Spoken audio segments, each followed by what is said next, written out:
10 million pul topyapti boshqa sohadan, lekin talanti bor sohadan 2 million pul keladi, 3 million. 10 million pul u 5 yildan keyin ham 10 millionda qotib qoladi. Kreativ odamlar qanaqa bo'ladi? Ular tug'ma talantmi kreativ bo'lish? Bitcoin olgan paytlarim $3000 paytida olganman. Unga nisbatan ancha ko'p pul topyapsiz. Mani oyligim o'sha vaqtda 500 ming edi. Sanasi ham esingizda ekan. Ha, bir oylik oyligimni men bir kunda dizayn orqali topish boshladim. Lekin u bola Counter Strike'da aytaylik mahallasida birinchi o'rinda. Counter Strike ishlab chiqaradigan kompaniyaga testировщик bo'lib ishga kirish mumkin. Agar kimga qiziq bo'lsa, mana shunga bir inson qidiryapmiz, talant qidiryapmiz desa bo'ladi. Hozirgi ota-onalar SSR davrida, sobiq Sovet davrida tug'ilganda, Yo'q, oylik daromadingiz. bu juda katta anaqa. Hammaga assalomu alaykum. Sizlar bilan yana Banker loyihasi. Loyiha davomida muvaffaqiyatli tadbirkorlar, biznes egalari bilan suhbatlar qilishda davom etamiz. Loyihamiz mehmoni Jamshid aka Xoliqulov. Ular biznes veb-saytlar va brendlar bilan shug'ullanadi va bundan tashqari bir nechta muvaffaqiyatli loyihalarning muallifi hisoblanadi. Jamshid aka, assalomu alaykum. Xush kelibsiz loyihamizga. Assalomu alaykum. Taklifinglar uchun rahmat. Juda ham xursandman. Loyihalarga muvaffaqiyat. Rahmat Jamshid aka. Siz ham taklifimizni qabul qilganingiz uchun va suhbatga rozi bo'lganingiz uchun katta rahmat. Rahmat. Birinchi bo'lib, tomoshabinlarga qiziq bo'lishi mumkin. O'z sohangiz haqida, ishingiz haqida ozgina ma'lumot bersangiz va o'zingizni backgroundingiz haqida. Juda ham yaxshi. Ikki og'iz bilan aytadigan bo'lsak, Jamshid Xoliqulov 10 yildan beri dizayn, vizual, kreativ, aytaylik IT sohasida faoliyat yuritaman. Hozirgi kunda bizani asosiy ishimiz, yo'nalishimiz startap yoki bizneslar uchun yechim beradigan saytlar ishlab chiqamiz va brendlar ishlab chiqaramiz. Bu nima degani? Hozir juda ham konkurensiya kuchli. Butun dunyoda aytaylik sizga biror sotuv veb-sayti aytaylik yoki texnologik veb-sayt qilib beradigan kompaniyalar ko'p. Lekin ularda marketing va biznes bilan to'liq kompleks yechim beradiganlari juda ham kam. Aynan biz bu shu segmentdamiz. Va yana boshqa loyihalaringiz haqida ham ma'lumot bersangiz, o'zingiz alohida qiziqadigan sohalarda. Juda ham yaxshi. Aytaylik, bu meni asosiy faoliyatim, bu Fido Studio. Biz u yerda outsourcing kompaniyasi sifatida faoliyat yuritamiz. Aytaylik, brendlar, veb-saytlar.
Undan tashqari menda bir nechta yana boshqa kompaniyalar ham bor. Undan bittasi bu media loyihalar. Men o'zi oliy o'quv yurtida jurnalistika bilan o'qiganman. O'shaning uchun bu sohaga nisbatan qandaydir menda bir aytaylik mehr yoki qiziqish qolib ketgan. Ayni paytda 4 ta ommaviy axborot vositam bor. Bu birinchisi Blockchain Techno.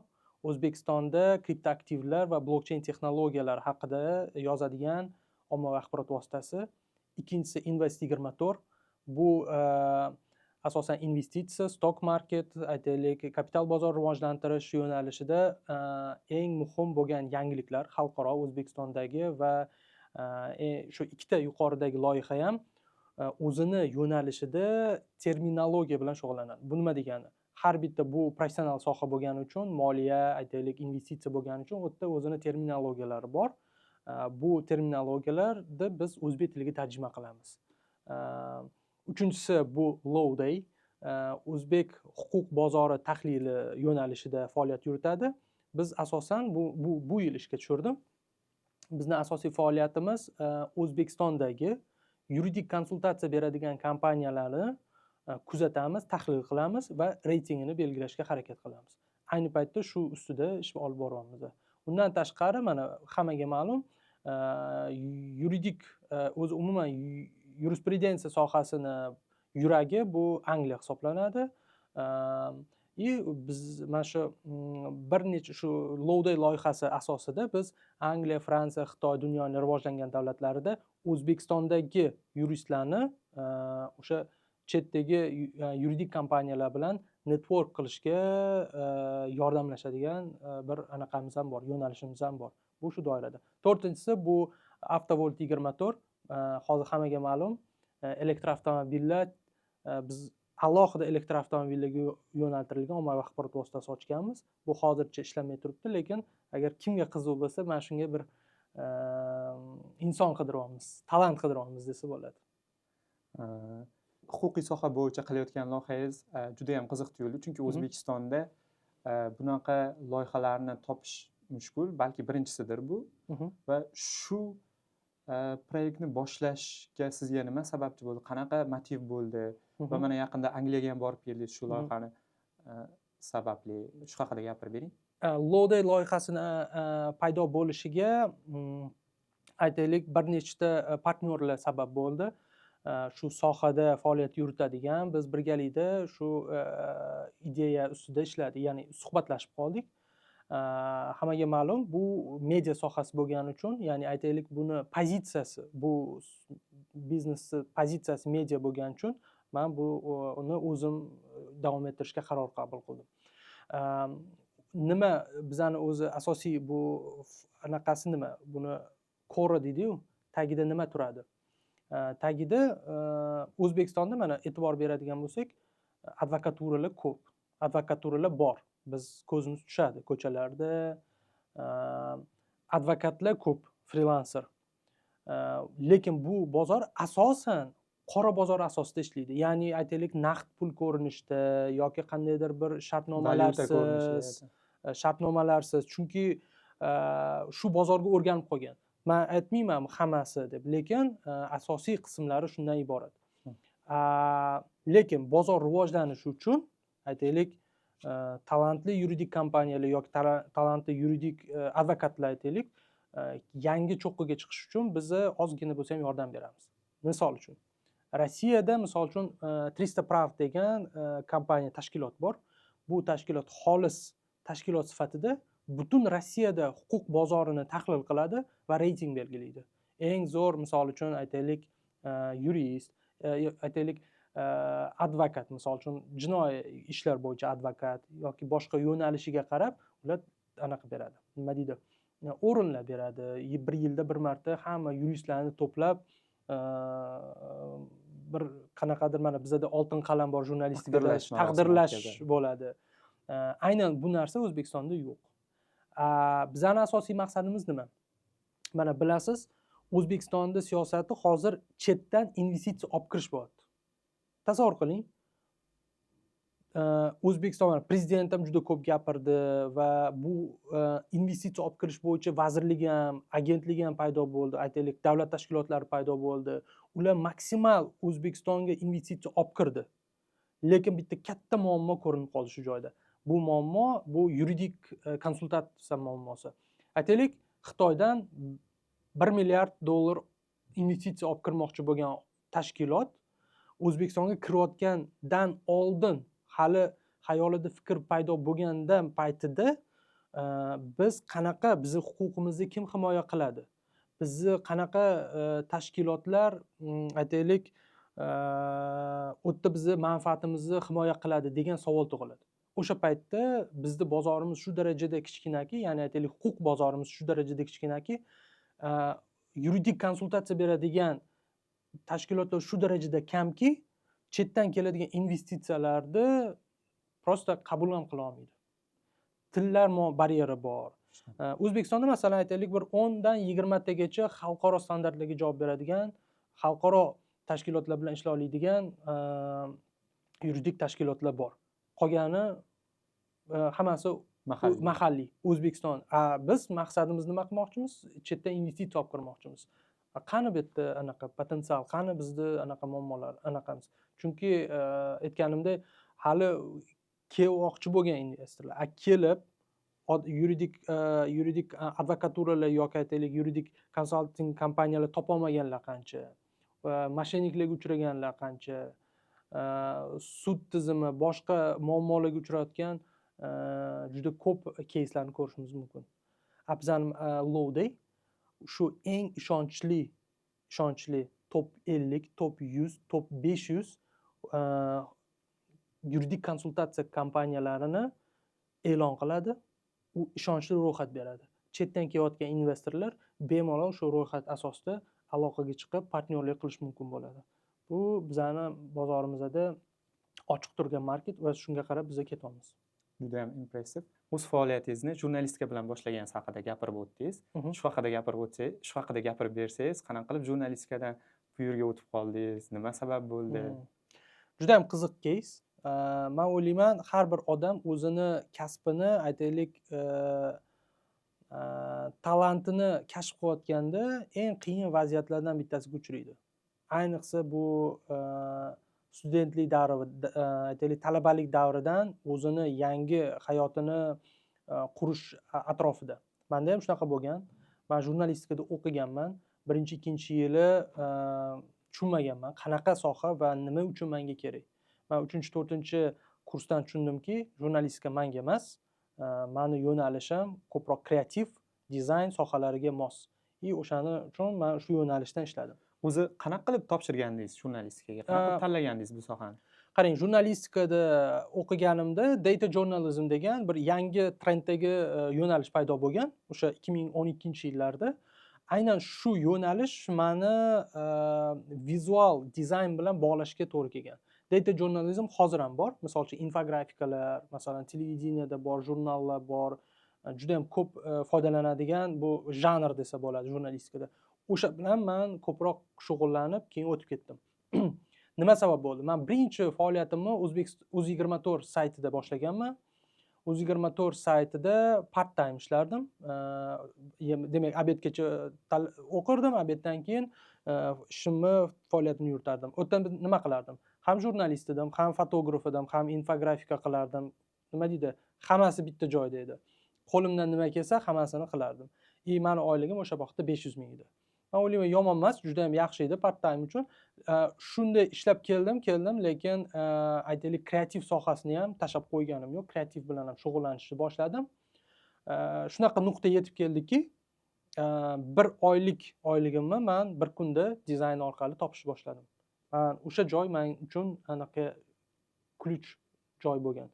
Ya'ni eng muhim joy bo'lgan. Men уже kreativ sohasini to'liq o'tganman va MyTaxi kompaniyasida faoliyatimni boshlaganman. Mana bunaqa bingo degan narsa bo'lgan ekan. Ha, bingo bo'lgan. Xuddi shunaqa. Bu aynan 30-dekabrda bo'lgan. O'sha hamma sanasi ham esingizda ekan. Ha, 30-dekabrda. Nimaga? Chunki juda muhim bo'lgan. Mana hamma 30-31-dekabrda bayramga anaqa qiladi, shoshadi, bayram bilan, tashvishlar bilan yuradi, oilasi atrofiga intiladi. Xuddi shunaqa paytda menda shu voqea sodir bo'lgan. Mana hozir men kreativ sohasida mana 10 yildan beri faoliyat yuritib kelaman. Endi bu sohaga o'tganingizdan keyin baribir siz aytdingiz, part time job ishlab, bu yerda 500 ming oylik olganman deyapsiz va keyinchalik ko'tarilishda, ya'ni talabalik davri, qiyinchiliklar bo'ladi va bu yerda ko'tarilyapsiz, sekin-sekin o'z ustingizda ishlayapsiz va yangi loyihalar qilib, unga nisbatan ancha ko'p pul topyapsiz. Aynan o'sha davrda siz qanaqa qilib o'tgansiz? Bu davrdan bu davrga o'zingizni qanaqa his qilgansiz? Bu yerda nima hislar o'tgan o'zingizdan? Chunki orasida juda ham katta farq bo'ladi-da. Qachonlardir masalan 5000 pulni tejab, shunaqa qilib yurgan bo'lsangiz, keyinchalik bu juda ham qiziq bo'lgan. Men doim hech qachon esimdan chiqarmayman. Men o'ylaymanki, juda ko'plab insonlarda aynan shu voqea sodir bo'ladi deb o'ylayman. Nimaga? Bu ayniqsa O'zbekistonda. O'zbekistonda bitta bir aytaylik kasallik bor. Kasallik. Juda ham ko'p o'zbek yoshlari o'zini qaysi sohada talanti borligini bilishmaydi. Va juda ham ko'p hozir yoshlar o'zini talantini qayerdaligini bilmasdan o'tib ketadi. То есть bilmasdan yoshi qanchadir darajaga o'tadi, balkim boshqa ish bilan shug'ullanib qoladi. Menda qanaqa bo'lgan? Shu o'tish davr. Men juda ham ko'p o'ylayman. Men studentlik davrimda ertaroq o'zimni talantimni his qilib qolganim bu meni omadim. Shu 20-21 yoshligimda men aniq tushunganman, vizual dizayn bu meni kreativ, meni kelajagim, meni soham, qattiq kirganman. O'sha paytda aytaylik jurnalistikadagi faoliyatim bilan dizayndagi faoliyatimni topadigan pul unaqa katta farq qilmagan. U yerda asosiy masala meni qiziqishim bo'lgan va mehnatim bo'lgan. Mendagi qiziqish va mehnat qo'shilib talantimni kashf qilgan. Misol uchun hozir mana ko'p ko'raman, yoshlar o'zini talantini voz kechib, ayni paytda qizib turgan, yaxshi pul beradigan joyda ishlashni afzal ko'radi.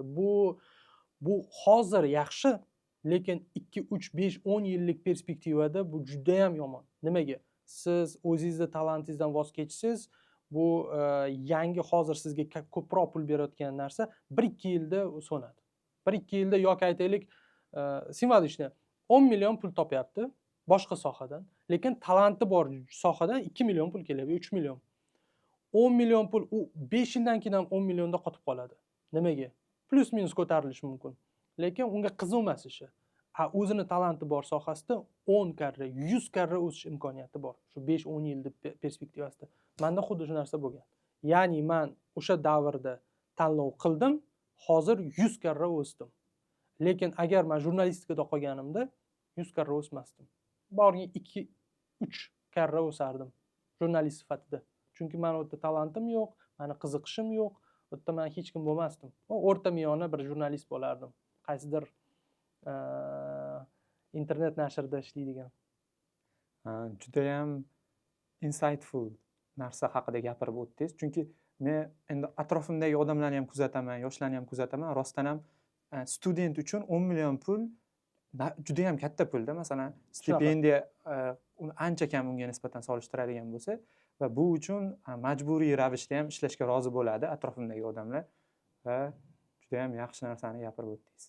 Endi mana hozir huquqiy yo'nalishdagi loyihangiz haqida gapirdingiz va yana bir qancha loyihalaringiz bor. Men kuzatib turaman, loyihalaringizga odamlar qidirib turasiz, vakansiyalar e'lon qilib turasiz va shu loyihalar va biznesingizda xodimlarni topish, xodimlarni o'rgatish yoki topolmagan taqdirda noldan ularni yaratish, shu haqida gapirib bersangiz. Qanchalik muhim, qanchalik qiyin bu O'zbekistonda? Juda ham zo'r savol bo'ldi. Aytaylik, mana men tadbirkorlik sohasiga 4-5 yil bo'lgan bo'lsa, kirib kelganimga. Shu davrda qisqa bo'lsa ham yaxshi tajriba oldim. Ayniqsa xodimlarni yollash, xodimlarni topish va ularni ishlatish, ular bilan birga bo'lish. Bu juda ham ayniqsa O'zbekistonda bu juda ham nozik masala. Nimaga? O'zbekistonda mana oxirgi 5 yilda zamonaviy kasblar, biz endi yo'nalishimiz zamonaviy kasb, zamonaviy kasbdagi mutaxassislar ko'paydi, lekin sifati kamaydi. Aytaylik, juda ham ko'p bozorda junior, lekin qadrlanadi middle, senior kabi. Lekin senior darajasidagi, ya'ni yuqori darajadagi mutaxassislar juda ham kam. Borlari ham ish qidirmaydi, uni 2-3 talab ishi bor. Men hozir shunaqa narsani tushunib yetdimki, o'zi tadbirkor va biznes egasini eng muhim funksiyasi bu to'g'ri odamni topa olish, to'g'ri odamni jamoaga olib kela olish va talantni yaratish. Nimaga talant yaratish deyman? Mana men hozir o'zimni faoliyatimdan aytaman. Kuchli dizaynerlarni ishlab chiqardik. Men o'zim ham shogirdlarim bor, 5-7 yillik tajribali. Ular vaqti kelib mana o'zini keyingi karyerasini qurishga ketadi. Ya'ni sizdan chiqib ketadi. Kompaniya qayerdan anaqa o'sgan bo'lsa, o'shadan chiqib ketadi. Bu narsani to'g'ri qabul qilishni o'rgandim.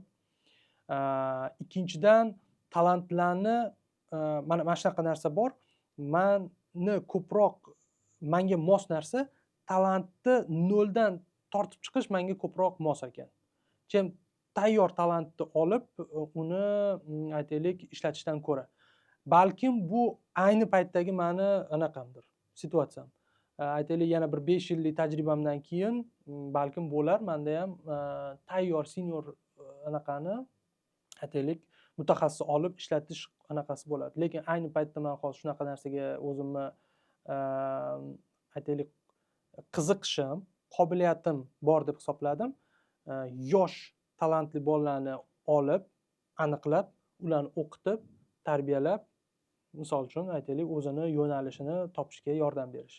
Bu juda ham qiziqroq, ham o'zimga ham qiziqroq, ham qanaqadir ma'noda ayni paytdagi O'zbekiston bozori uchun bu qandaydir bir xos narsa desam ham bo'ladi. To'g'ri. Xos narsa desam bo'ladi. Shunaqa.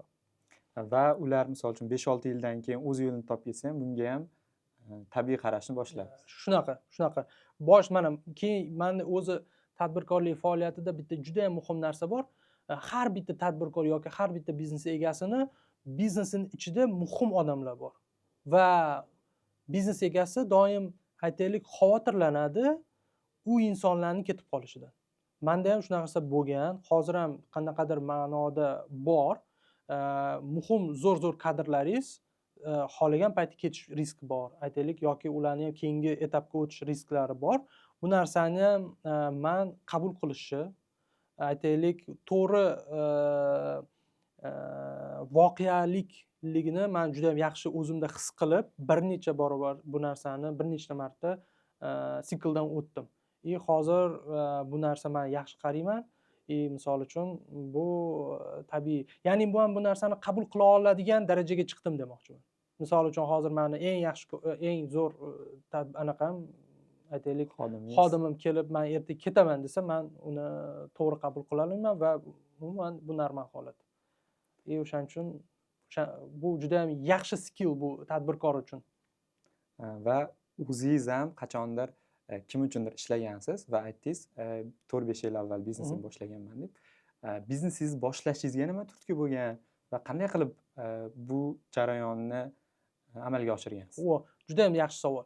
Mana men o'zi 20 yoshimda asosiy faoliyatimni boshlagan bo'lsam, tasavvur qiling, men 28 yoshimda, 27-28 yoshimda katta kompaniyada departament direktori edim. Bu Fido Biznes. Fido Biznesda dizayn departament direktori edim. Men jamoamda 4 ta dizayner ishlardi. Lekin o'sha momentda meni yaxshi oyligim, yaxshi kompaniya, yaxshi ish, hamma narsa ideal holatda edi. Lekin men yosh 27-28 yoshdagi o'sha davrda men komfort zonaga tushib qoldim. Komfort zonada shu darajada men komfort zonasiga tushirdimki, mutaxassis sifatida men o'smay qo'ydim. Bir kun bitta kattaroq loyiha kelib qoldi. Men bu narsani o'zimni juda ham katta his qildim. Tasavvur qiling, mana juda ham qo'rqinchli holatda siz hali yoshsiz, zo'r mutaxassissiz, lekin butun hayotingiz hali oldinda, lekin komfort zonada ishlagingiz kelmayapti. Bu juda ham qo'rqinchli holat. Men o'sha narsani o'zimda his qilganman. O'shandan keyin men tushunganmanki, bundan keyingi nimadir o'zgartirish kerak hayotda. Nimadir keyingi, masalan uchun odam o'ziga o'zi challenge, ya'ni qiyinroq challenge'ni e'lon qilish kerak, o'sha narsani bajarish kerak. Bu juda ham qiyin, odam qaror qabul qilish qiyin bo'ladi. Meni buni qaror qabul qilishimga atrofimdagi odamlar sabab bo'lgan. Nima uchun mana aytadi-ku hamma odam, seni atrofingdagi odamlar juda ham muhim deb. Meni atrofimdagi odamlar o'sha paytda, ayni paytda mana Lazza aka yoki Abror akalar o'z biznesini boshlagan payt edi. Men ham ularni ko'rib, ulardan o'rganib, men ham o'zim faoliyatimni boshlaganman. Agar o'sha vaqtda men o'ylayman, shu komfort zonamda qiynalib turgan paytimda atrofimda biznes boshlagan insonlar bo'lmaganida, balki men ham boshlanmasdim. O'shaning uchun men u yerda 2-3 ta faktorlarni men sanab o'tishim mumkin. Bu birinchisi komfort zonadan chiqishni yo'li qidirish, ikkinchisi atrofingizdagi insonlarni borligi, aytaylik to'g'ri insonlarni borligi, ambitsiyasi bor insonlarni borligi, uchinchisi imkoniyat. Mana shu imkoniyat bo'lgan menda. Ya'ni shu qaror qabul qilingan va atrofimdagi hamma situatsiya meni to'g'ri yo'lga boshlagan. O'shaning uchun hammasi bir joyda nuqta bo'lgan. Juda ham muhim narsani aytib o'tdingiz. Bunaqa holatlar ko'pchilikning hayotida bo'ladi-da. Komfort zonaga tushib qolish, o'zini avvalgidek hali turtki bera olmaslik, o'ziga o'zi. Endi shunaqa holatdan baribir qiyinchilik bilan hali qiyin bo'ladi bunaqa holatdan chiqish odam uchun. Endi siz qanday yana misol maslahat bergan bo'lardingiz shunaqa Ha, komfort zonada qolib ketayotgan odamlarga? man To'g'ri, juda ham qiyin, maslahat bilan bo'lmasligi mumkin, lekin kimgadir hali sababchi bo'lishingiz mumkin-da. ha, qarang, bitta fakt aytaman. Man Fido biznesdan firma ochib, ya'ni studiya ochib, chiqib ketgan holatimga 2 yildan keyin yetib keldim. Bu nima Ha, degani? orqada bo'lgansiz, ya'ni 2 yil Ha. orqada bo'lgansiz, to'g'rimi? Yo'q. Orqa- Man misol uchun komfort zonada edim. Yaxshi oylik, yaxshi kompaniya, yaxshi loyihalar, hamma narsa ideal. O'sha holatimga man, to есть endi 100% emas, aytaylik 2 yil man mehnat qilib, Keyin yetib bordingiz. sal xotirjamlik, aytaylik moliyaviy, o'zimni tutishim, qanaqadir holatlarim, faktlarim o'sha 2 yildan keyin yetib keldi. Ungacha man 2 qadam orqaga yurdim. Ya'ni misol uchun komfort oldin 9 dan 6 gacha ishlagan bo'lsam, undan o'sha 12 soat, 14 soat ishlashni boshladim. Topadigan pulim, keladigan misol uchun tajribasizlik, muammolar, stress, bu hammasi o'sha ochilishni boshladi va 2 yil vaqt ketdi mani qanaqadir ma'noda bir daraja ko'tarilishimga. Ikkinchi daraja ko'tarilishiga 5 yil vaqt ketdi desam bo'ladi. Hozir man shunaqa davrdamanki, man уже xuddi mana patologga tegasiz, qanaqadir bir etapni. O'sha patologiyaga boshim tegib turibdi. Uni yorib chiqish yana qiyin odamga. Ya'ni odam o'ziga challenge e'lon qilish kerak, o'qish kerak, o'rganish kerak, tajriba qilish kerak, ko'proq pul kerak, bilmayman, hamma narsadan ko'proq kerak va tepaga qarab chiqish kerak. Aynan mana shunaqa davr. Bu menimcha har bitta tadbirkorda bo'ladi. Menda ham hozir qanaqadir ma'noda shunaqa. Даже men hozir MBA haqida o'ylashni boshladim. Nimaga? Chunki mana bitta narsa aytaman, mana 5 yillik tajribada 30 ta odamni boshqarish, bu boshqa management skill. 100 ta odamni boshqarish boshqacha skill. 1000 ta odamni, 10 ming ta odam boshqarish bu anaqa o'ziga xos skill. Mani hozirgi imkoniyatlarim bir где-то 30 ta, 40 ta odamni boshqarish imkoniyatiga ega. Mani skilllarim, mani boshqaruvchilik qobiliyatlarim, aytaylik, loyihalar, umuman hammasi o'zi umuman aytaman. Endi men tasavvur qiling, 100, 200, 500 odamni boshqaradigan aytaylik yoki biznesni yoki tadbirkorlikni tashkil qilishim uchun men o'qishim kerak. O'zim ustida shug'ullanishim kerak. Mana shunaqa muammolar bor.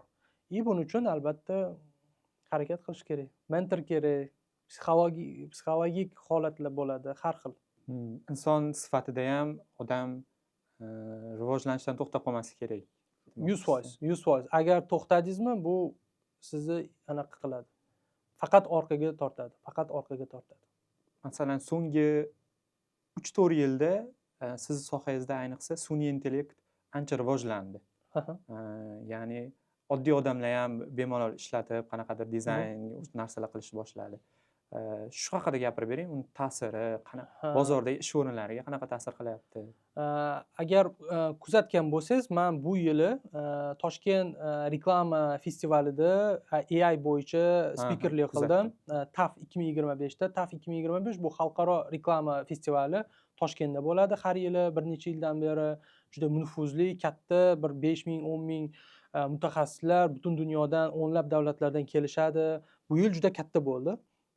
Men bu festivalda aynan AI va AI'ni bozorga ta'siri, AI kreativ industriyaga qanaqa ta'sir qiladi mavzusida men chiqish qildim. Men bitta narsa aytaman, men o'zim uchun tajribadan kelib aytaman. AI bu bizni biznesimizni yana ham kattalashtirib, yana ham boyroq qilishga sababchi bo'ldi. Misol, 3 yil oldin biz Amerika uchun bitta rolik qilib berganmiz. Bu rolikka men o'rtacha 6 ta mutaxassis o'rtacha 4-5 ming dollar pul sarflaganman. Aynan shu komandani o'ziga, hamma narsasi bilan. Biz bu loyihadan deyarli foyda qilmaganmiz. Muddat ham uzoq bo'lgan. Mutaxassislar ham ko'p ishlagan, resurs ham ko'p pul sarflaganmiz. Olgan pulimiz deyarli foyda emas bo'lgan.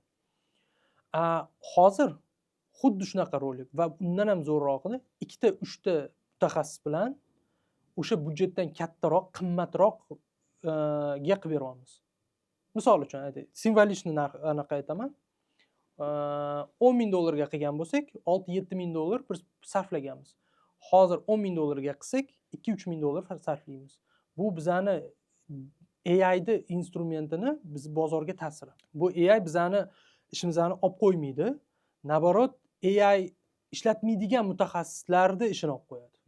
Misol uchun aytaylik, bitta dizayner klassik janrda ishlaydi, klassika bo'yicha o'zi chizadi, o'zi qiladi, ko'proq vaqt sarflaydi. AI da ishlaydiganlar kamroq vaqt sarflaydi, ko'proq effektivni beradi. Natijada siz oy oxirida siz tarozini ko'tarasiz. Qaysi dizayner sizga ko'proq kerak? Qaysi dizayner sizga ko'proq foyda beryapti yoki aytaylik qaysi odam sizga ko'proq effektivni? Shunaqa tarafdan bizaga men o'ylayman, AI kreativ industriya uchun ayni muddao bo'ldi. Yana ham ko'proq foyda oladigan, aytaylik, yana ham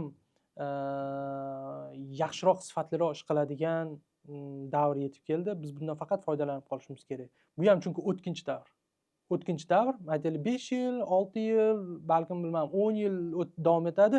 Foydalansangiz foydalandingiz, undan keyin уже boshqa industriya boshlanadi, boshqa texnologiya, aytaylik umuman boshqa bir anaqa bo'lib ketadi. Siz AI orqali pul topa olmay qolasiz demoqchiman. Men bu AI ni ishlashdan xohlamaydiganlar bilan o'zi misol uchun siz ishlashni ham to'xtatgan bo'lishingiz mumkin, to'g'rimi? Bizda hozir deyarli 50% ishimizni AI da qilamiz. AI ishlatmaydigan anaqamiz yo'q, loyihamiz yo'q yoki instrumentimiz yo'q. Hammasi 100% AI bilan bog'liq.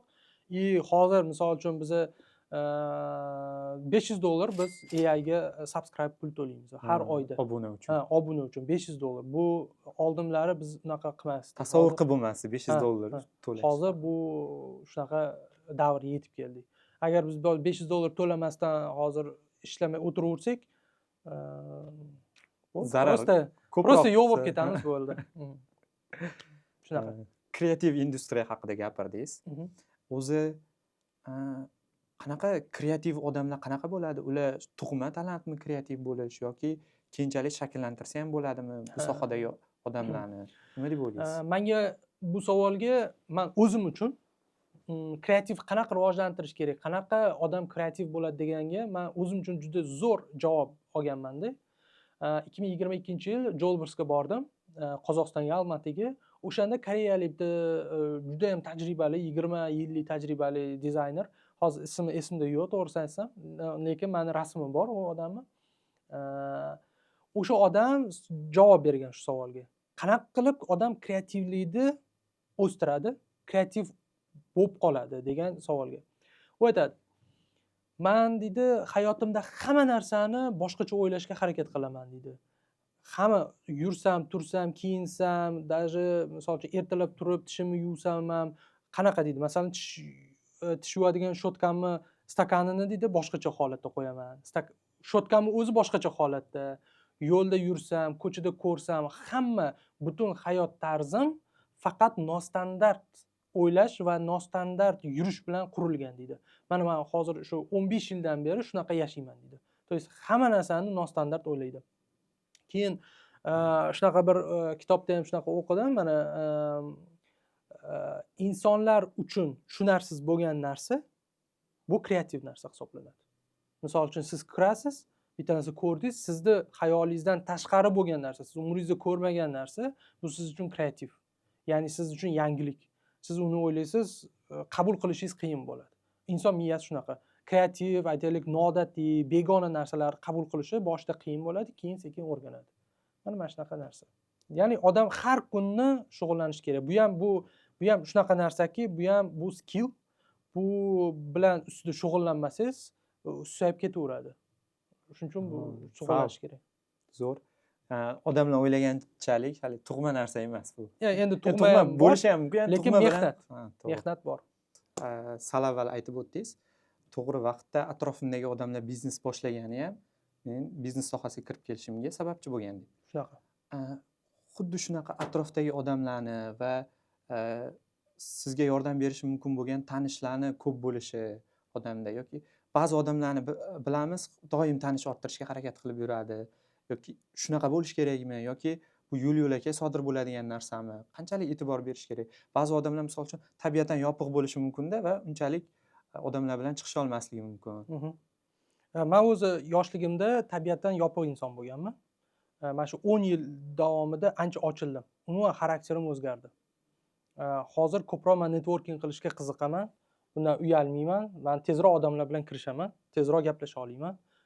Qandaydir bir savollar yoki qandaydir bir o'rtada baryer his qilmayman. Oldin baryer his qilardim. Hatto mana hozir O'zbekistonda mana ko'p biznes klublar ochilyapti. Nimaga? Aynan odamlar shu o'zini atrofidagi o'ziga qiziq bo'lgan insonlarni networking qilish uchun gaplashib, doim atrofida yangi ideyalar, yangi biznes g'oyalar, aytaylik, yangi insonlar bo'lishini ta'minlash uchun. Oldin bu narsa yo'q edi.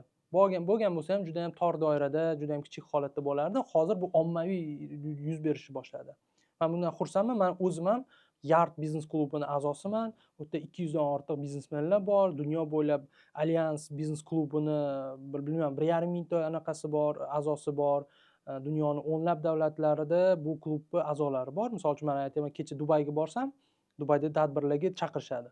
Yo Angliyaga borsam, Londonda chaqirishadi. Yo ko'rishim mumkin. Qanaqa tadbirlar, kimlar bo'lyapti, kimlar qanaqa mavzuda gaplashmoqda. Yoki aytadi, sizni Angliyaga kelganingizni ko'rib, Londonga kelganingizni ko'rib, sizni chaqirishadi choyga misol uchun. Suhbatlashishga, networking qilishga. Bu qandaydir bir maqsad, qandaydir bir yo'q. Prosta tanishish, odamlar bilan yangi insonlar, yangi dunyo, yangi biznesni ko'rish uchun. Bu juda ham anaqa nima deydi, qiziq zo'r narsa. Va blockchain texnologiyasini o'zim ham kuzatib boraman Instagramda, Telegram orqali va shu loyiha haqida gapirsangiz, menimcha bu blockchain haqida, kriptovalyutalar haqida yozadigan birinchi OAV bo'lsa kerak O'zbekistondagi. Ha. Blockchain texno bu meni hobbim desa bo'ladi. Qiziqishim. Bu qiziqish men bu sohaga kripto yoki aytaylik blockchain sohasiga 2017-yil kirib kelganman. Shu asosiy faoliyatim, ya'ni fintech bo'lgan. Men fintech sohasiga mutaxassis sifatida kirganman. O'sha davrda sekin-sekin bu ham kripto industriya ham finans, moliya, aytaylik fintechga yaqinroq bo'lgan, parallel bo'lgan soha. O'sha soha bilan kirib tajriba qilganman. 2021-yilda men juda yaxshi tajriba qildim. Kriptoaktivlar, aytaylik, blockchain sohasida yaxshi pul ishladim ham desa bo'ladi. Yaxshi tushundim bu industriyada nima imkoniyatlar bor, qanaqa nima ish qilsa bo'ladi. O'sha davrda men tushundimki, O'zbekistonda ochiq, xolis ma'lumot beradigan, o'zbek tilida ma'lumot beradigan ommaviy axborot vositasi, aytaylik, kanal yo'q edi. Men shu narsani tashkil qilishga harakat qildim. Bu aynan bu jurnalistikadagi backgroundim sabab bo'ldi. Hozir mana bizani bir 50 mingga yaqin auditoriyamiz bor, YouTube, boshqa ijtimoiy tarmoqlarda odamlar qiziqish bilan kuzatadi. Shu. Endi qiziqqaningizdan keyin baribir kriptovalyutalar sotib, ularni sotib olib, ularni saqlashingiz mumkin. Shu haqida ham gapirib bersangiz. Masalan, Bitcoin oxirida 1-2 yil ichida juda ham keskin ko'tarilib ketdi. Shunda qanaqa foyda qildingiz yoki? Kriptovalyuta deyapsiz. Bu aslida noto'g'ri so'z, noto'g'ri termin, kriptoaktivlar bo'ladi. Bu to'liq o'zbek tilida va qonunchilikda ham aniq qiladi. Ya'ni kriptovalyuta o'zbekcha so'z emas. Yo'q, o'zimman bunaqa so'z rus tilida aytiladi, lekin o'zi o'zbek tilida aytaman desangiz, kriptoaktivlar. Bu to'g'riroq anaqa odamlar tushunadi va aytaylik to'g'riroq formulirovkasi desa bo'ladi. Kriptoaktivlar bo'yicha meni tajribam qanaqa bo'lgan? Bu men hobbi sifatida qarayman. Qiziqish, chista qiziqish, texnologiya va atrofimizda bo'layotgan voqealardan qolib ketmaslik maqsadida bu narsaga men juda kirganman. Qarasam juda ham qiziq. Ichida meni aytaylik, menga hobbi sifatida yoqadigan xislatlari bor ekan. Bu narsani men o'rgandim, tajriba qildim. Tradingda o'rgandim, texnik analizlarda o'rgandim bu sohada. Aytaylik, professional trading bo'yicha ham shug'ullanib ko'rdim biroz muddat va tushundimki, bu soha menga uncha to'g'ri kelmaydi. Asosiy faoliyatimdan, asosiy fokusimdan buzgani uchun men уже yana o'zimni anaqa asosiy fokusimni, asosiy loyihalarimga qaratdim. Lekin bu joyda men investitsiya pozitsiyasiga o'tdim. Investor pozitsiyasiga o'tdim. Bu nimaga? Bu siz aytaylik, men bu sohani yaxshi tushunaman, bilaman, qachon kiraman, qachon investitsiya qilaman, qachon cash out qilaman. Bu bozorni o'zini xarakterini yaxshi tushunaman. Aytaylik, qanaqa sabr qilish kerak, qayerda kirish kerak, qayerda chiqish kerak, bu narsani bilaman. O'sha menga yaxshi dars bo'ldi. 3 ta sikldan o'tdim. Hozir men bemalol qo'rqmasdan Bitcoin hozir aytaylik 120 mingdan 100 mingga tushib ketsa ham Xavotir olmadingiz. xotirjam o'tiraman. Bu normal holat. Meni bu narsa qo'rqitmaydi. Chunki men bilaman qachon kirishi va qachon chiqishi. Vahimaga tushib sotib yuborishadi unaqa. FOMO deydi, buni bozorda FOMO deydi. FOMOga berilmayman. O'zimni aytaylik hissiyotlarimni jilolashni va o'zimni boshqarishni ancha o'rganib oldim. Bunga menimcha o'rtacha 7 yil vaqt ketdi. 2-3 ta kurs o'tganman bu bo'yicha, kuchli treyderlarda dars olganman, o'qiganman, o'rganganman. Bu narsa mana hozir men bu bo'yicha ayta olaman. Lekin hech kimga bu yo'nalishda investitsiya maslahat bera olmayman. Bu har bir insonni o'zini o'rganib, o'zi chuqur bilimga ega bo'lib, o'zi tushungan holatda kirishi kerak bo'lgan soha deb hisoblayman. O'zi qaror qabul qilish kerak. O'shaning uchun men bu yo'nalishda ketganim yo'q. Agar ketganimda qanaqadir fond ochib yoki investitsion yo konsalting kompaniyalar ochib ishlagan bo'lardim. Bu narsa meni yo'nalishimga to'g'ri kelmaydi. Men o'zim uchun faqat yaxshi xulosa, yaxshi tajriba qilganman. O'zi endi shaxsiy fikringizni aytsangiz bo'ladi. Kripto aktivlar, Bitcoin bo'lishi mumkin yoki boshqa keyinchalik rivojlanishda davom etib pul ko'rinishiga o'tib ketadi deb o'ylaysizmi yoki masalan oltin darajasiga yetadi deb o'ylaysizmi? Bu hozirdan mana shu yilgi konferensiyalarda mana dunyoda eng katta konferensiyalar bor. Blockchain, Bitcoin haqida gaplashishadi odamlar. Bu odamlar juda ham bilimi kuchli, boy, aytaylik aktivi katta, milliardlab aktivlarni boshqaradigan insonlar. Bu butun dunyo moliya tizimiga ushlab turadigan odamlar bu narsani muhokama qiladi. Mana shu oxirgi 1-2 yilda Bitcoin'da digital gold deyishadi. Ya'ni sifrovoy raqamli oltin deyishadi. Shunday deb atab boshladi. Mana Amerika aytaylik boshqa katta davlatlar Bitcoin rezervlar paydo qilishni boshladi. Nimadan bu hammasi? Buni hammasi juda ko'p insonlar bu aktivga ishonch bildirib, buni qandaydir moliyaviy muomala sifatida qabul qilishni boshladi. Jiddiy qabul qildi. Lekin biz shunaqa davrdamizki, hali biz yo'lni boshidamiz. Kim bu sohaning ichiga chuqurroq kirib, professionalroq o'rganib, kasb sifatida qarasa, men o'ylayman ancha katta natijalarga erishsa bo'ladi. Blockchain o'zi umuman bu katta texnologik bilim, yo'nalish, soha. Bitcoin uni qoni desa bo'ladi. Aytaylik efir, Bitcoin buni qoni. Shuning uchun biz hali yo'lni boshidamiz. 100 ming dollar bu Bitcoinda kulguli raqamlar deb hisoblayman. Hali oldinda juda ham zo'r. Nimaga? Men Bitcoin olgan paytlarim 3 ming dollarlar paytida olganman. O'sha vaqtda men atrofimdagi insonlar yoki aytaylik shu insonlar Bitcoinni 100 ming dollarga chiqishiga xayoliga ham keltirolmaydi. Yo'q, naborot. Anaqa bashorat qilishardi. Aytishardi, 100 ming dollar chiqadi, lekin ichida u odamlar bilmasdi kelajagida. Men ham bilmayman, hech kim bilmaydi, hech kim ishonmasdi 100 ming dollarga chiqishiga.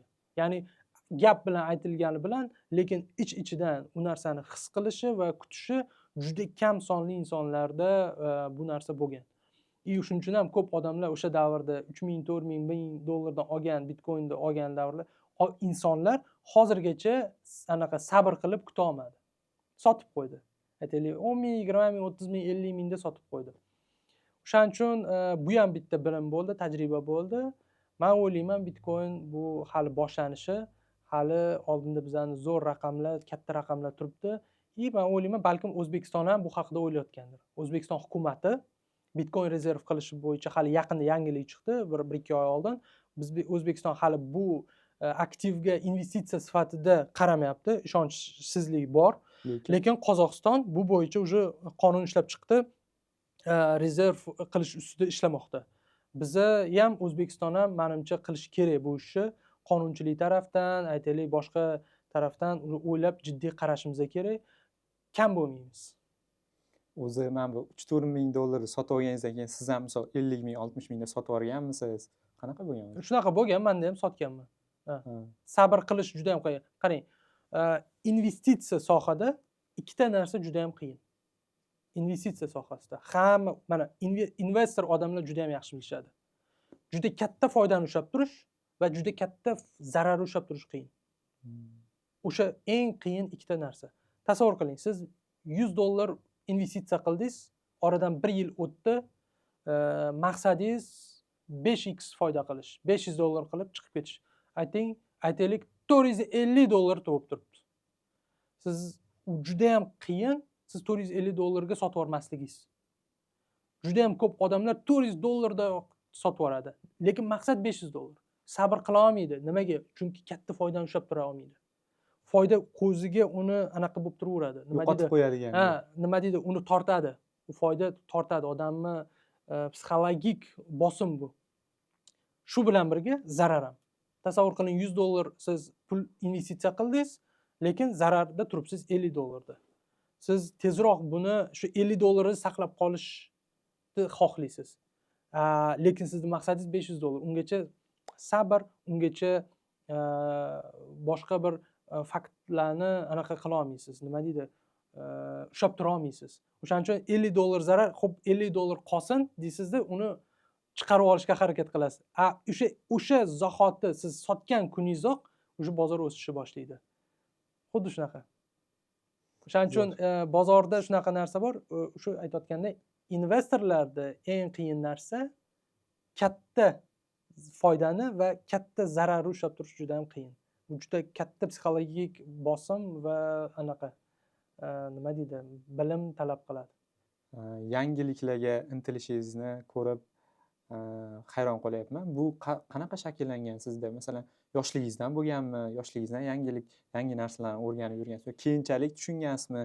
Juda hamma narsaga qiziqchimi yoki qanaqa shakllangan? Men bu narsani bilmayman. Men o'zi backgroundimga qarasam, men o'zimni hayotimni 3 ta yo'nalishga hozir ko'rganman-da. To есть 3 ta yo'nalishda ko'rdim. Birinchisi bu jurnalistika, ikkinchisi bu kreativ dizayn, uchinchisi bu moliya, blockchain, kriptoaktivlar.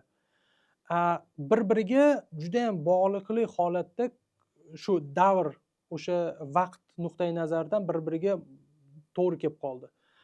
Lekin qiziqish ham bu sabab bo'lgan. Ya'ni qiziqish bu hobbi, ko'proq hobbi orqali kirib keldim desam bo'ladi. Yana men mana shu joyda bitta muhim narsani aytmoqchiman. Ko'p yoshlarga maslahat, qanaqa qilib o'zini talantini, qanaqa qilib o'zi yaxshi ko'rgan kasbni tanlash mumkin. Bu birinchi signal, bu qiziqish. Bu qiziqish. Qiziqish, agar siz qiziqqan sohaga kirsangiz, u yerda siz mehnat qilasiz, sizga motivatsiya bo'ladi qiziqish. Ikkinchisi, keyin agar talantingiz bo'lsa, uje tepaga qarab ketaverasiz. Bu eng oson yo'li. Aytaylik, mana hozir juda ham ko'p yoshlar o'yin o'ynashni yaxshi ko'rishadi. Telefonda, kompyuterda, boshqa. Bu ota-onalarga yoqmaydi. Aslida bu narsani boshqa rakursdan qaraydigan bo'lsak, aytaylik, Counter Strike o'ynaydigan bitta bola erta-yu kech o'ynaydi. Ota-onasiga yoqmayapti. Lekin u bola Counter Strike'da aytaylik mahallasida birinchi o'rindir. Yoki aytaylik Toshkent shahrida, viloyatida birinchi o'rindir. O'zbekistonda birinchi o'rinli gamer bo'lishi mumkin. U narsani biz to'g'ri anaqa qaraydigan bo'lsak, u qanaqa kelajakda shu orqali hozir game sportdan sport darajasiga chiqdi. Shu orqali zo'r natijaga erishish mumkin. Agar sportga kirib keta olmasa, shu Counter Strike ishlab chiqaradigan kompaniyaga testrovщик bo'lib ishga kirish mumkin. Mana private anaqa qiladi, ya'ni yopiq o'yin chiqishdan oldin yopiq o'yinda zo'r o'ynaydigan odamlarga beriladi test qilish uchun. O'shaqa ish gruppaga qo'shilish mumkin, pul to'lanadi unga. Aytaylik, shu kompaniyada ssenarist bo'lib kirish mumkin, chunki bu o'yinda hammasi ssenariy bilan amalga oshiriladi. Yoki shunaqa o'ynaydigan kompaniyalarda 3D dizayn, aytaylik vizual programmist, aytaylik menejer bo'lish mumkin. Xohlagan ishini qilish mumkin.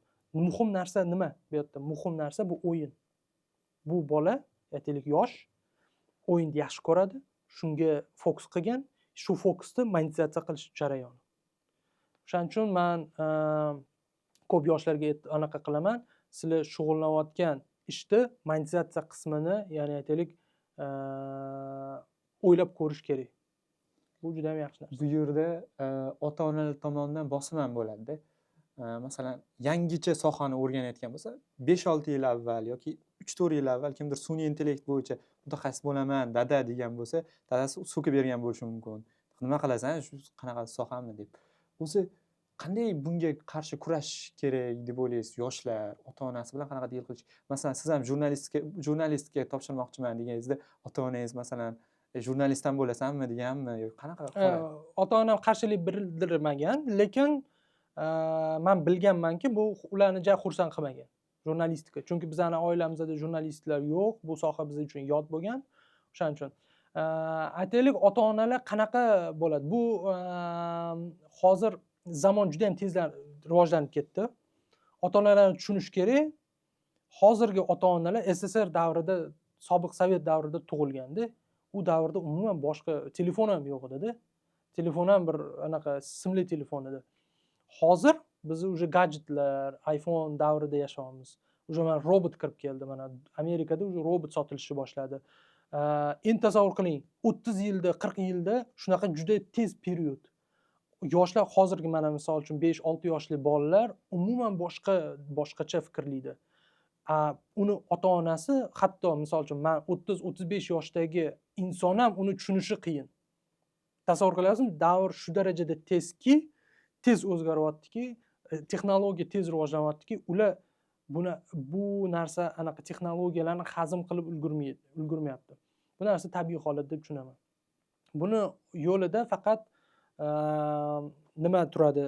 Buni fundamentida ota-ona farzandlarini tushunish, ota-ona o'zi anaqa bilimli, adekvat, insoniylik qobiliyatlariga ega inson sifatida shakllangan bo'lsa, shu orqali yengib o'tib ketish mumkin. Lekin bizning O'zbekistonda juda ko'p odamlar o'qishni tashlab ketgan yoki chet elda ishlashadi, faqat qorin g'amida yuradigan insonlar juda ko'p tashkil qiladi. Ya'ni ularning iqtisodiy muammolari shu darajada ko'pki, ular ilmiy yoki aytaylik kelajagi haqida o'ylashga yoki farzandlarining kelajagi haqida yoki boshqa rakursdan qarashga umuman vaqti yo'q. Umuman даже imkoniyati ham yo'q desam bo'ladi. Bu narsa shunaqa. Lekin bu ham o'tkinchi davr. Men o'ylayman, mana yaqin-yaqindan yangi pokoleniya, yangi davr insonlari bu situatsiyani o'zgartiradi. Suhbat boshlashdan avval aytib o'tdingiz, bank loyihalari bilan ham ishlaganman deb va O'zbekistondagi bank tizimi, moliyaviy tizim, fintech qanaqa o'zgaryapti va bu qanaqa ta'sir qilyapti hozirgi shu O'zbekiston iqtisodiyotini o'zgarishiga deb o'ylaysiz? O'zbekistonda fintech bu o'rta darajada deb o'ylayman, o'rta va o'rtadan yuqori. Chunki ancha insonlar, ya'ni xalqning asosiy qismi ancha o'rgandi fintech ilovalardan foydalanib biror ish amalga oshirishi. Oxirgi, ya'ni aytaylik, pandemiyadan keyin, pandemiya davri juda katta bizga turtki yasadi. Men bu fintech sohasiga 2017-yil kirgan bo'lsam, birinchi Xalq bankini applicationini, приложениесini qilganman. Xalq bankdan keyin Mikrokredit bank, Orient Finance bank, Asia Alliance bank, aytaylik 10dan ortiq banklarni mobil ilovasini Fido Business kompaniyasida men qilganman. To'g'ridan-to'g'ri ishtirok etganman. Ya'ni ishlab chiqishini, aytaylik, insonlarni foydalanish tajribasini ko'rishi. U davrda ham balki hozirchalik rivojlanmagandi. O'zimizga yarasha juda ham yaxshi tajriba qilganmiz. Undan keyin bizning eng zo'r, nima deydi, yangi davrda qilgan ishlarimizdan bu TrustPay, Trustbankning mobil ilovasi. TrustPayni biz to'liq professional analiz qilib, hozirgi zamonaviy insonlarga mos, tez amalga oshiriladigan qulay application qilganmiz. Bu bizning saytimizda ham turibdi. U yerda biz qanaqa analiz qilganmiz, nimalarni hisobga olganmiz, qanaqa oson, qanaqa qiyin joylarini kesib, o'rganib qilgan aytaylik tajribamizni portfolio sifatida qo'yib qo'yganmiz. Endi bu o'ziga xos tajriba bo'lgan. Aytamanki, fintech O'zbekistonda hali juda ham bozor katta, rivojlanishga potensiali juda ham katta. Bozor ham yomon emas. Aytaylik, boshqa bizani qo'shnilarimizga nisbatan potensial katta. Mana TBC bor, oxirgi yillarda juda katta bizani bozorimizda bir o'rin egalladi desak bo'ladi. Yangi madaniyat olib kirdi desak bo'ladi. Qandaydir bir yangi produktlar olib kirdi desa bo'ladi. Bu ham o'ziga xos zo'r tajriba bo'ldi. Bu menimcha rivojlanadi. Men o'ylayman TBCni yutuqlaridan biri to'g'ri ular qanaqadir yangicha ishlar qilishga ham harakat qildi. Yangilik olib kirdi O'zbekiston moliya tizimiga va marketing jihatdan ham juda ham o'zgacha yurish qilishdi deb o'ylayman. Va shu joyda sizni sohangizda marketingning o'rni qanday? Qanaqa deb o'ylaysiz? Endi misol chetdan qaraganda dizaynerlar uchun marketing nima kerak deb o'ylashi mumkin odamlar. Marketing bu har bir tadbirkorda skill bo'lishi kerak. Bu marketing tushunmagan odam bo'lmaydi. Iloji yo'q, bu tadbirkorlik qila olmaydi. O'shaning uchun o'zi umuman kreativda ham, umuman hamma sohada marketing aytaylik eng yuragi desa ham bo'ladi. Yuragi nima deydi, biznes yuritadigan, yurgizadigan bir qismi. Oxirgi yillarda O'zbekistonda marketing bu ko'proq SMM atrofida aylanib qoldi. Lekin hozir ancha marketing bir davr bosib, bir sikl o'tib, ikkinchi sikl kirish arafasida. Meni o'zimni ko'rishim, kuzatishimlar asosida bundan keyingi bizani marketing trendlarimiz bu asosan marketing strategiyalar qilish, brend strategiyalar qilish, shu orqali biznesni rivojlantirish trend bo'ladi. Bunga lekin hali yetarlicha O'zbekistonda mutaxassislar yo'q. Agar kim marketing strategiya, brend strategiyalarini o'rganib, shu soha bo'yicha yechim beradigan bo'lsa, men o'ylayman, juda ham zo'r natijaga erishadi. Biz misol uchun shuning uchun ham o'zimizning Fido studiyada marketing strategiya qiladigan yo'nalish ochganmiz. Moskvada shu bo'yicha mayda Britanka degan juda katta dizayn, vizual marketing maktabi bor. O'sha yerda o'qib keldik. Strategiyalarni o'rgandik. Mana hozir 5 qozon loyihasini to'liq marketing strategiyasi, branding, rebranding hammasini qilib berdik. Mana hozir to'liq mana aytaylik ishlab turibdi. Yaqinda rebranding amalga oshirishdi. Ha, o'sha loyihani biz to'liq qilib chiqdik.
Zo'r chiroyli chiqdi. Menga yoqdi misol uchun. Rahmat. Endi ozgina erkinroq hayot haqida gaplashsak. Sizning hayotingiz kuzatib turaman ijtimoiy tarmoqlarda sport bilan shug'ullanasiz, yugurishlarga, marafonlarga qatnashib turasiz. Bu siz uchun qanchalik yordam beradi biznesingizda, o'zi ish faoliyatingizda va qanchalik bu odamlarga buni tavsiya qilasiz va buni ahamiyati haqida gapirib bering. Sport bu zo'r. Menda ayrim hozir oxirgi yilda uzilish bo'ldi sportda. Ba'zi bir sabablarga ko'ra disiplina yoki aytaylik bir boshqa anaqalarga xos narsa, xarakterga ham xos. Sport shubhasiz bu aytaylik tadbirkor uchun yoki inson uchun давай anaqa qilaylik, tadbirkor sifat pozitsiyasida qaraylik. Tadbirkorni eng zo'r energiya manbai desa bo'ladi. Mana sport bilan shug'ullanganda juda ko'p g'oyalar, juda ko'p yechimlar keladi. Man sport turidan ichidan eng yaxshi ko'rganim suzish. Man odatda suzaman. Suzgan jarayonimda man juda ko'p yaxshi ideyalar, yaxshi yechimlar kelishni boshlaydi. Bitta yangilanib olasiz. Misol uchun asosan man ko'proq ertalab suzishni yaxshi ko'raman. Ertalab suzsangiz kun davomida energiyaga to'lasiz, yaxshi kayfiyatda bo'lasiz, yaxshi anaqa nima deydi, o'zi umuman kuningiz yaxshi o'tadi. O'shaning uchun man ko'proq masalan tavsiya qilaman ertalab sport bilan shug'ullanishni va undan keyin kun boshlashni. O'zi umuman ahamiyati shu asosan. Lekin sportning yana bitta muhim tarafi, u yerda ham misol uchun siz yaxshi networking qilasiz. Sport klublar hozir yaxshi sport klublar ham ochilishni boshladi. Bu juda ham yaxshi. Tadbirkorlar orasida Ironman'ga qatnashadigan tadbirkorlar men kuzatayotganlarim ko'paydi. Ironman nima? Bu 180 kilometr velosipedda yurish, где-то 42 kilometr, undan ham ko'proq yugurish, bir vaqtda o'zida ketma-ket. 3-4 kilometr, 8 kilometrgacha suzish kiradi. Bu half Ironman deydi, ya'ni yarim Ironman, ya'ni uni o'zini anaqalari bor, men ham to'liq bilmayman. Lekin men ham havas qilishni boshladim Ironman'ga tayyorgarlik ko'rishni. Bu juda ham zo'r, ya'ni aynan tadbirkorlar aytaylik, shu xalq orasida bu narsani ommalashishi bu juda ham meni xursand qiladi. Shuning uchun hozir men boshida suzishdan boshlayapman. Yaxshi suzishni o'rganib olganimdan keyin velosipedda yurishni, keyin yugurishni anaqa qilaman. Yaqinda o'zim mana 5-6 ta marafon yugurdim. Endi xudo xolasa marafonda krug qilmoqchiman. Ya'ni New York marafon, Chicago marafon, Istanbul, Londondagi marafonlarga, Parijdagi marafonlarga qatnashish rejalarim bor. Endi Dubaydagi marafonlar eng mashhurlari. Ularga endi xudo xolasa 26-yil, 27-yillarda harakat qilaman. Hozir esa eng yaqin turgan marafon bu Samarqand marafon. Samarqand marafonga yozilganman, boraman, yuguraman, rasmlar qo'yaman, natijalarni ko'ramiz. Zo'r. Va endi shu joyda sayohatlaringiz haqida gapirib bersangiz, chunki sayohatlarni bu sizni hayotingizdagi o'rni, biznesda shu yangi ideyalar keladi dedingiz, yangi madaniyat bilan tanishish va u yerda oladigan ideyalaringiz va sizga yordam beradigan jihatlari haqida gapirib bering. Zo'r. Men bitta zo'r o'zim uchun insight kashf qilganman. Misol uchun tadbirkor inson, biznes egasi aytaylik, ko'proq networking qilishni uncha anaqa yoqtirmaydi. Odamlar bilan unaqa chiqishib keta olmaydigan inson tipida bo'lsa, aytaylik, shunaqa insonlar uchun juda ham zo'r anaqa sayohat juda ham zo'r ochadi uni insonni. Men ham o'zim shunaqa inson bo'lganman. Men jay unaqa odamlar bilan chiqishib ketadigan darajada zo'r xarakterli emasman. Har doim ham gaplashib keta olmasdim. Sayohatga chiqishni boshlaganimdan keyin men tushundimki, meni xarakterim ancha ochildi. Men insonlar bilan osonroq kommunikatsiya qiladigan bo'ldim. Osonroq gaplashadigan bo'ldim. Hozir men o'zim ancha yengil his qilaman. Qanaqa aynan odamlar bilan chiqishib ketish nuqtai nazardan. Bu narsa menga ko'proq sayohat olib kirdi desa bo'ladi. Men nima desam ekan, mana meni atrofimda ko'p insonlar bor, ko'proq ular investitsiya qilib, sayohatdan ko'ra aktiv yig'ishga qiziqishadi. Balkim ularni bu ham bir to'g'ri anaqadir. Men to'g'ri noto'g'ri deyishga anaqa hozir anaqam yo'q, fikr aytish niyatim yo'q, lekin men ko'proq aktiv yig'ishdan ko'ra sayohat qilishni ko'proq tanlagan bo'lardim. Aytaylik, siz topasiz, ishlaysiz, mehnat qilasiz, sayohat qilasiz. Yoki siz topasiz, ishlaysiz, mehnat qilasiz, pul topasiz, nimadir aktiv qilasiz. Men o'sha tanlovda ko'proq o'zimga sayohatni tanlaganman. O'shaning uchun menda ko'proq sayohat aytaylik har taraflama inson sifatida shakllanishimda eng katta rol o'ynadi desam ham bo'ladi. Ayniqsa bu odamlar bilan kommunikatsiya qilish, odamlar bilan chiqishib ketish. Bu chiqishib ketish bu biznes egasining eng katta bir xislatlaridan biri desa bo'ladi. Siz odamlar bilan yaxshi chiqisha olmaysizmi? Demak, yo'q, u ham bir anaqada xalaqit berib qoladi biznesda bitta anaqa qanaqadir bir ish qilishingizni. Va zo'r, shu savolni bermoqchi edim. O'zingiz javob berdingiz, zo'r bo'ldi. Chunki ko'pchilik tortinadi, yo men tortinchoqman, chiqisha olmayman odamlar bilan deb. Lekin o'zingiz hozir misol uchun sizni ko'rib turgan odam, men o'yladim, tug'ma shunaqasiz, tug'ma chiqishib ketasiz odamlar bilan deb o'yladim. Ha, tug'ma emas bu. Shakllangan, ya'ni buni shakllantirsa, buni ustida ishlasa bo'lar ekan buni ham. 100%. Mana hozir ham men mana yaqinda Dubaydan keldim. Yaqinda Parijga ketaman, anaqam bor, tadbirimiz bor.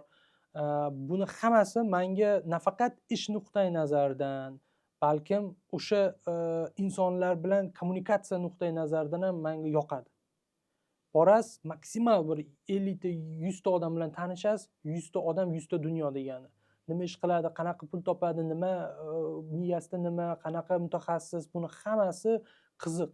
Siz gaplashasiz, yaxshi insightlar olasiz, balkim networking qilasiz. Mana oxir paytlarda men shu qiziqishlarim va meni shu kommunikatsiyalarim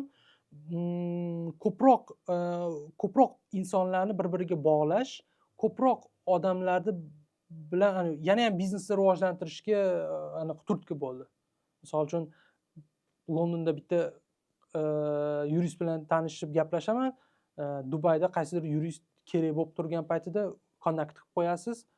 Juda ham zo'r. Yoki aytaylik bitta boshqa sohada ham xuddi shunaqa. Bunaqa jarayonlar qancha ko'p kommunikatsiya skill oshgan sari bu jarayon ham shunaqa ko'payib ketyapti. Ya'ni ko'plab odamlarni bir-biriga ulab qo'yasiz, foydangiz tegadi va odamlar sizdan xursand bo'ladi. Aytaylik, bu ham sizni bir tadbirkorligingizga juda katta anaqa beradi. Tadbirkor sifatida aytaylikki, foydasi juda ham katta bo'lyapti. Bundan misol uchun oddiy mazza qilishingiz mumkin. Juda ham mazza qiladi. Umuman aytganda faoliyatga juda katta ta'sir qiladi demoqchiman. Tadbirkorlikni boshlamoqchi bo'lgan yoshlarga va bu yo'l endi boshlayotgan odamlarga qanaqa bir 3 ta muhim tavsiyangiz bor sizning? Bu yo'ldan o'tgansiz baribir. Masalan, 18 yoshda, 25 yoshda odam har xil fikrlaydi, 30 yoshda har xil fikrlaydi. Eng birinchi tavsiyam bu bir kun ham kechiktirmaslik kerak. Qancha erta boshlasa, shuncha tezroq tajriba orttirasiz, shuncha tezroq natijaga erishasiz. O'shaning uchun mana miyada ko'p o'ylash kerak emas, qaror tezroq qabul qilish kerak. Chunki mana sizni kelajakda nima kutayotganini bilmaysiz. Bu risk, bu noma'lumlik. Siz qachon qancha harakat qilaversangiz, oldinga o'shancha yo'lingiz ochilib ketaveradi. Men umrimda tasavvur qilmagan voqealar meni aynan tavakkal qilib boshlagan ishlarimda yaxshi o'xshagan. O'shaning uchun men hozir risk qilishdan qo'rqmayman. Riskdan ko'p anaqa o'ylashga ham harakat qilmayman.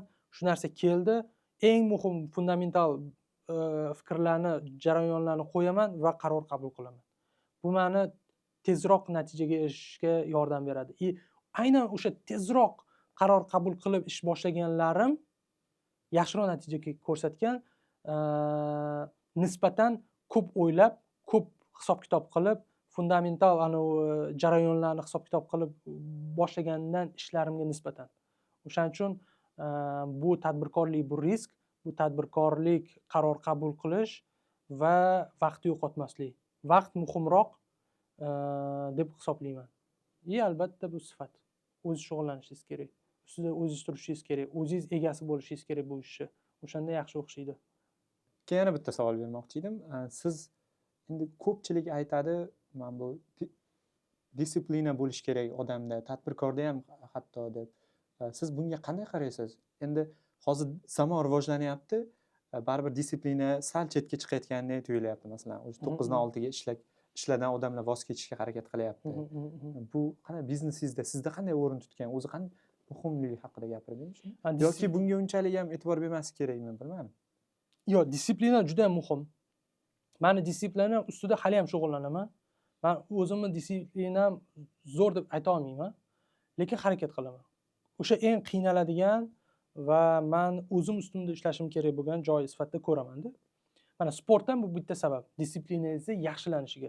Misol uchun zo'r forma, yaxshi sport bilan shug'ullansangiz, bu sizni disiplinangizni to'g'rilaydi. Bu narsa sizni faoliyatingizga ham ta'sir qiladi. To'g'ridan-to'g'ri ta'sir qiladi. Demak, bu juda katta anaqa. Aytaylik,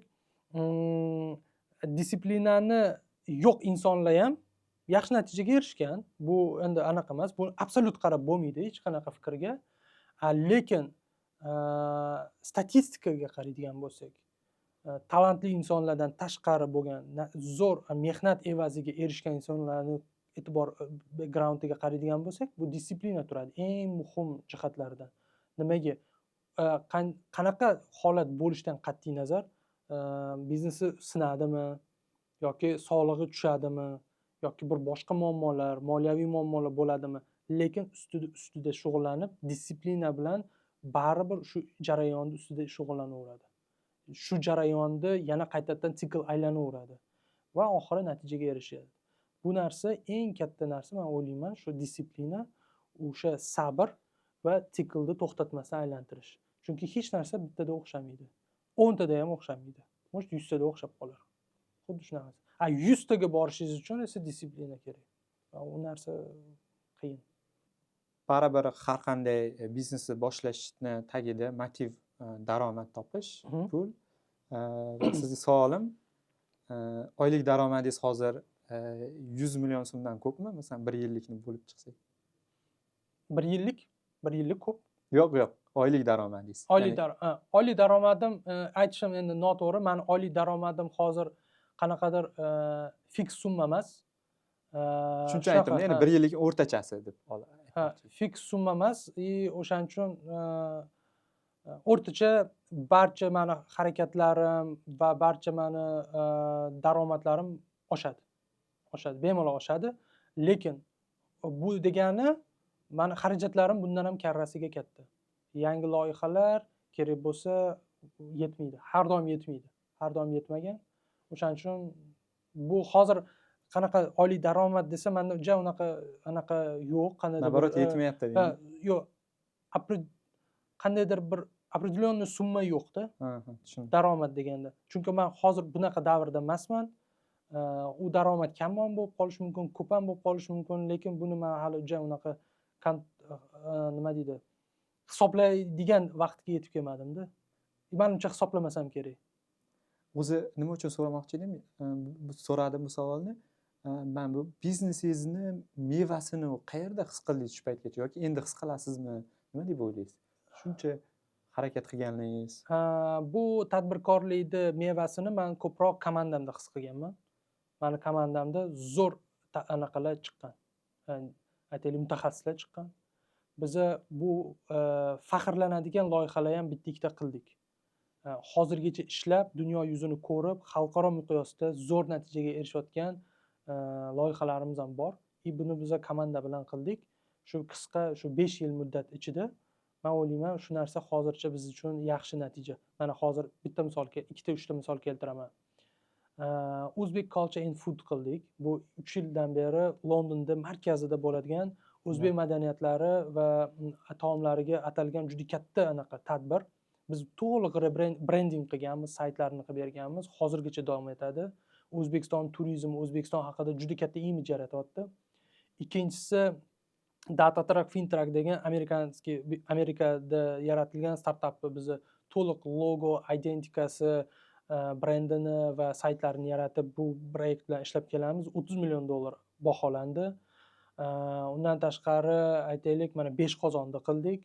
Bu loyihalar bizni faoliyatimizda men o'ylayman eng yaxshi, ko'p eslab yuradigan va natijamizni ko'rsatadigan, mutaxassis sifatida ko'rsatadigan loyihalarimizdan bir nechtasi deb hisoblasak bo'ladi.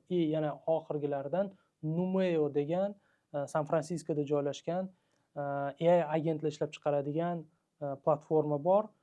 Uni biz to'liq hozir saytini, aytaylik, brendini yasab berganmiz. Hozir ham ishlab kelamiz. Mana shunaqa loyihalar kelajakda bir necha million dollar, balki milliard baholanganda men o'ylayman, bu bizani jamoani, bizani mutaxassislarni, aytaylik, bizani komandamizning hissasi, biz bu bilan faxrlanamiz. Mana hozir eng yana bitta zo'ri esimga kelib qoldi, Express 24. Hmm. Express 24 birinchi versiyasida eng birinchi yaratilishini man ishtirok etganman, man yaratganman, man chizganman. Akmal Fayziyev San Fransiskodan kelgan, o'tirib 2 kishi 3 kishi o'tirib shu Express 24 yaratganmiz. Mana hozir exit qilib sotildi Yandexga. Men faxrlanaman. Yaxshi, zo'r. Jamshid aka, suhbatimiz ham yakuniga kelib qoldi. Juda ham maza qildim, chunki bermoqchi bo'lgan savollarimga avvaldan javob beryapsiz. Qanaqadir sizni vibengiz menga juda ham yoqdi. Umid qilaman, yana 1-2 yildan keyin yana suhbatlar qilamiz. Bundan ham katta loyihalar haqida gapirib berasiz va juda ham xursand bo'ldim. O'zi unaqa ko'p intervyu qilmaganman, lekin menga eng yoqqan intervyu bo'ldi desam ham bo'ladi. Rostdan ham sizni yangicha qarashingiz, yangicha takliflaringiz, odamlarga yangicha maslahatlaringiz menimcha juda ham foydali bo'ladi deb o'ylayman. Ishlaringizga omad. Yana ham patologni teshishda davom eting. Patologdan tepaga o'tishda davom eting. Rahmat sizga ham. Mayli aka, rahmat Xursand sizga. bo'ldim taklif uchun.